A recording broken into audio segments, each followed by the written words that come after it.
adore the contrast. We all do. Some of you might say, well, sure, Abraham, you adore our contrast. Our contrast on which you get expansion. I think I get why you would like our contrast. We do. But we've come to help you like it too.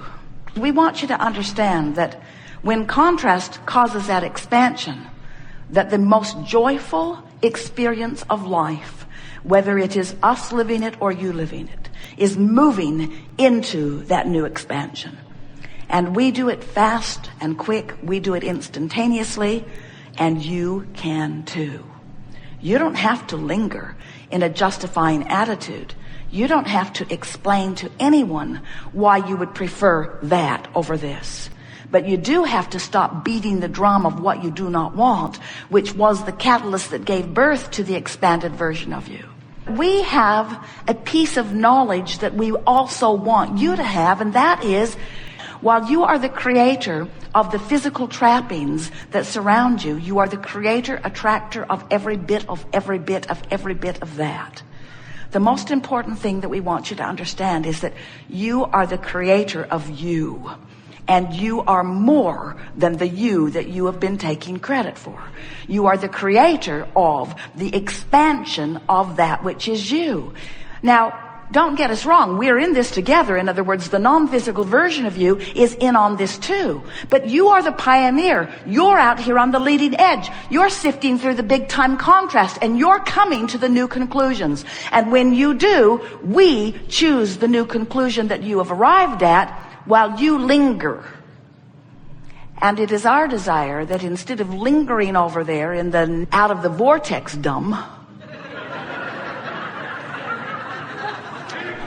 that you come with us, that you come more readily, that you tune yourself to the frequency of who you really are, that you tune yourself to the frequency of your furthest most expanded conclusions and desires, so that you can, while you're in these physical bodies, live the exhilaration of keeping up with who life is causing you to become.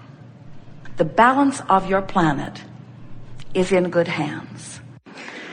Before any of this makes sense, we have to help you to understand that you are vibration, and our knowing it does not necessarily mean that you know it, but we're going to offer a lot to convince you of that here today, because it is so important that you understand that while you see all of this wonderful manifestation around you with your eyes and hear it with your ears and so on, while your physical senses help you to interpret all of that, you have emotions that are the most sophisticated and most important vibrational interpreters, because your emotions let you know your, in your physical body, vibrational relationship or proximity. In other words, your allowing or disallowing, your allowing or resisting of who you really are. You were source energy before you came into this body, and even though you're in this body, you are still source energy, mostly. The non-physical part of you that you call source, we call inner being, that part of you is eternal and still non-physically focused, not manifested like you.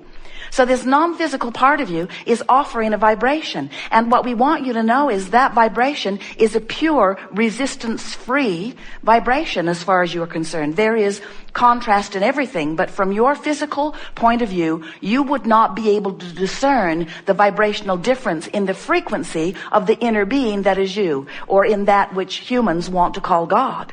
That frequency is resistant-free. It is pure love. There is not even a particle of hate or annoyance or irritation in that vibration. It's pure love.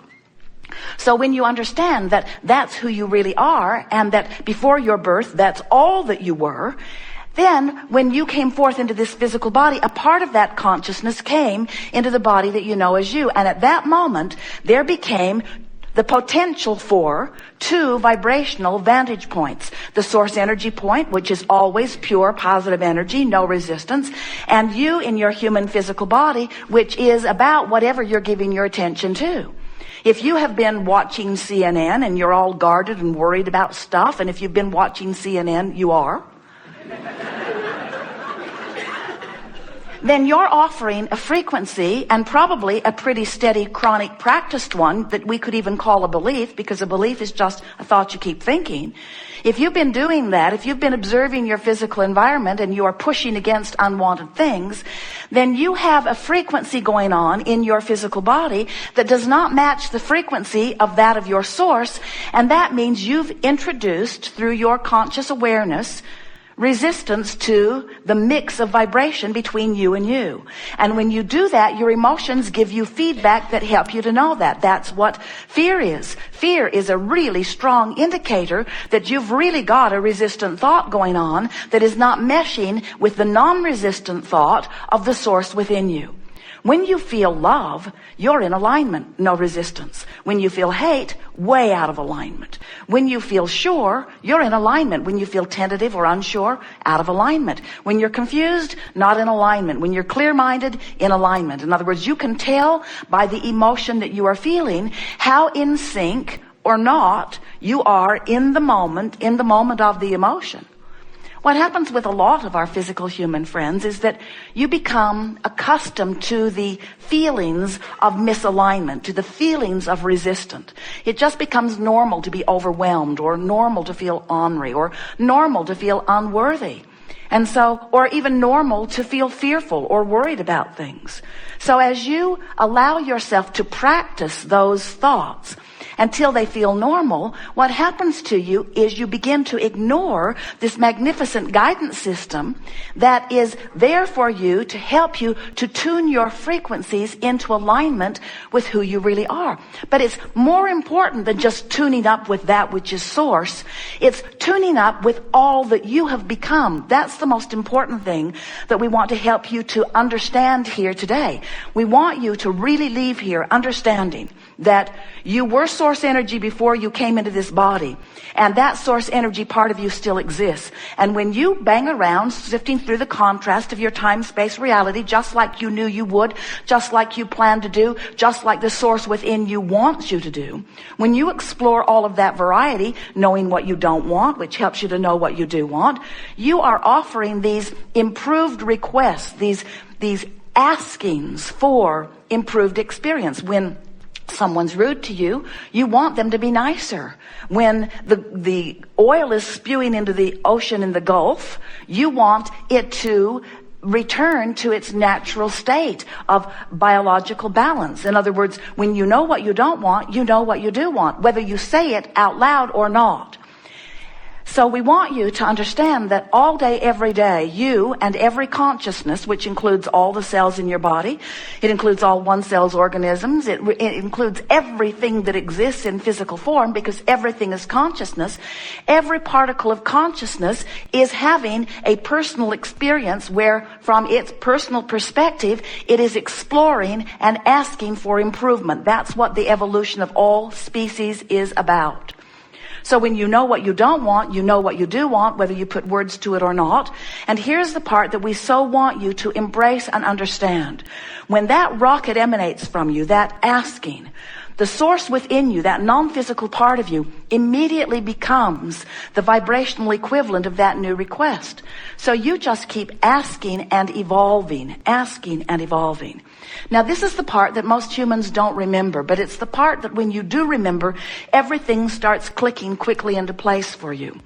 Because you are constantly expanding this vibrational part of you, that means there is constant emotional feedback letting you know whether you in your physical human form are keeping up with the expansion or not.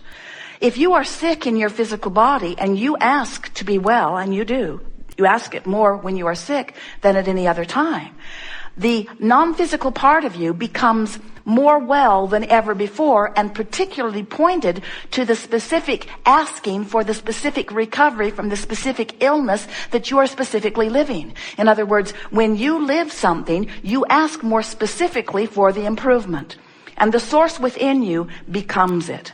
For example, when you see someone who is annoying and you proclaim to yourself or out loud that this is an annoying person, that discord that you feel, that you would call irritation or frustration or even anger, is your indicator that your conclusion, your opinion, your attitude about the present subject does not match the attitude or the opinion of the source within you. Because source within you loves that irritating person, even though you are finding that irritating person irritating. When you love, that feeling of love is that feeling of alignment. A feeling of hatred is a feeling of misalignment. Anger, misaligned. Whether you are guilty or blameful, misaligned. Because the source within you will not find fault with you or anyone else. And when you do, when you proclaim someone unworthy or inappropriate or just plain wrong, when you take the time to ferret someone out and point at it and call it wrong, in that judging, I don't want you, I want to push you away and what you're doing away attitude, you are, and you're free to do it, you are activating a vibration that the source within you never activates. And how do you know that the source within you is not now activating a similar vibration? You feel the discord. It's what negative emotion is. When you see someone and you appreciate them, that feeling of appreciation that wells up in you is your indicator that your vibrational attitude, your vibrational opinion matches that of the source within you. When you love someone, there's no disparity between the vibrational aspects of you and you. You are aligned. You are allowing the fullness of who you are. So many of you say, Esther says it daily, Abraham, I don't get why that doesn't irritate you.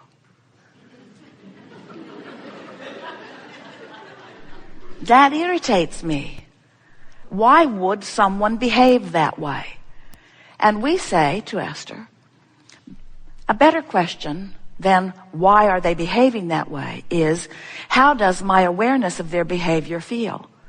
Or a better thing to say would be, why am I using that behavior as my current reason to cause vibrational disparity between who I really am and myself in this moment? Isn't that too big of a price to pay? And we say, we really think it is. But then often you say, well, if I'm not here to form an opinion, if I'm not here to make a judgment, if I'm not here to come to a conclusion of what I prefer, then what do you mean that I'm sorting through contrast and using the contrast to help me to identify what I want? And we say, well, that part's exactly right. But you did not intend to come forth, sift through the contrast, pick out the parts you don't want or that you don't like, and then make a career out of pointing out what's wrong with it. You don't go to a buffet and spend your whole time standing in line telling the nice people behind the counter, I don't like that, and I don't like that, and I don't like that. What were they thinking? Who would put that there? Why would they put that there? I don't even want to know what that is. That's not the way you choose from your buffet. You select from among it what you want. And that's what you intended to do when you came into this physical time-space reality. You expected to have exposure to life that would help you to identify improvement. And you knew that when you, out here on the leading edge, ferret out an improvement, you knew that the larger part of you, that would be us, that would be source, that would be your inner being, that would be that non-physical part of you. You knew that that non-physical part of you would then hold steady to the improved version that you have carved out of life. And that's exactly what happens. When you don't have enough money, you ask for more, whether you use words or not. You ask vibrationally.